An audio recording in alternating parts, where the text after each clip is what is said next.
దేవుని ఘనమైన నామమునకు మహిమ కలుగును గాక. వీక్షిస్తున్న మీ అందరికీ మన ప్రభువైన యేసుక్రీస్తు నామంలో శుభాభివందనాలు తెలియజేస్తున్నాను.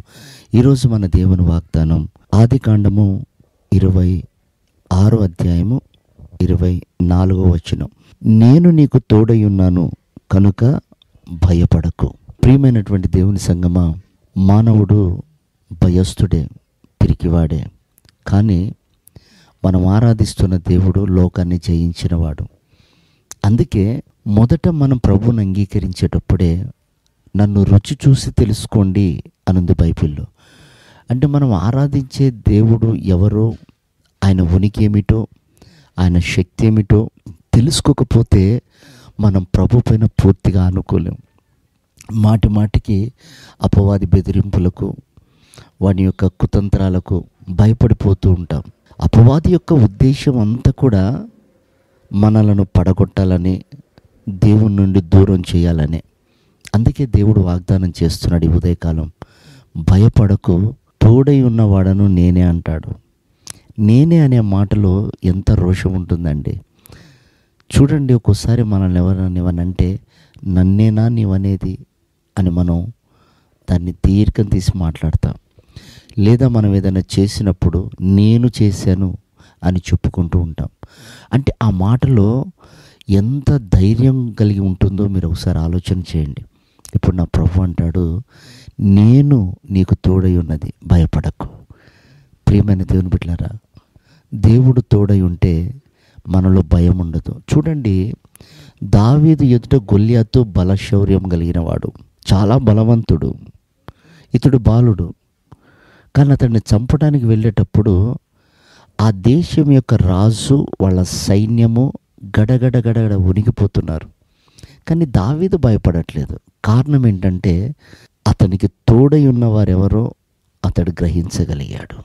అతడు చెప్తాడు, నేను నా దేవుని సన్నిధిలో నుంచి వస్తున్నాను అని.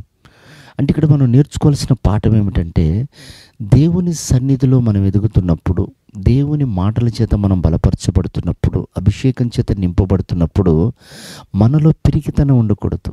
దావీదు అరణ్యములో ఉన్నాడు కాబట్టి అరణ్యములో నేర్చుకున్న విద్య అది.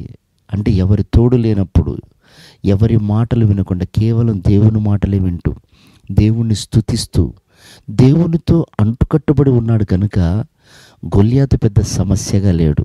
ఎందుకంటే అరణ్యములో అంతకుముందే అతడు ఎలుగుబంటును, సింహమును చీల్చినటువంటి వాడు.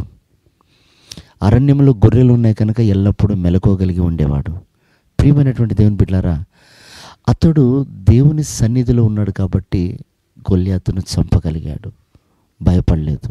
అందుకే అంటాడు, గాఢాంధకారపు లోయలో నేను సంచరించిన నేను భయపడను. ప్రియమైన దేవుని బిడ్డలారా, మనం ఆరాధిస్తున్నది ఆకాశాన్ని, భూమిని నోటి మాటతో సృష్టించిన దేవుణ్ణి. నీవు పలికే మాట ప్రజలు, లోకులు ఎంత భయపడతారో, ఎంత గడగడ వణుకుతారో, నీలో ఆ భయంతో కూడిన ధైర్యం ఉండాలి. రాహబు అంటుంది, మీ దేవుని పేరు తలుచుకుంటే మా గుండెలు నీరైపోతున్నాయి. ఆమె తెలుసుకొని స్థిరపడింది. అలాంటిది ఒక అభిషేకంతో నింపబడి, ఆత్మచేత నింపబడి, దేవుని సన్నిధిలో ఎంతగానో ఎదుగుతున్న మన జీవితంలో కలవరము, భయము, బెదిరెందుకండి? ధైర్యంగా ఉండు. ఈరోజు నీ సమస్యలన్నిటికీ పరిష్కారం దేవుడు చూపబోతున్నాడు. ఆయన పైన ఆనుకో. నిశ్చయంగా ఆయన అన్యాయస్తుడు కాదు, సమస్తము చేయగల సమర్థుడికి నీ సమస్యలన్నీ ఆయన పాదాల దగ్గర పెట్టి ఆయనకు అప్పగించుకుందాం.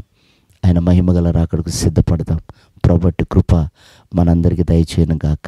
ఆమేన్.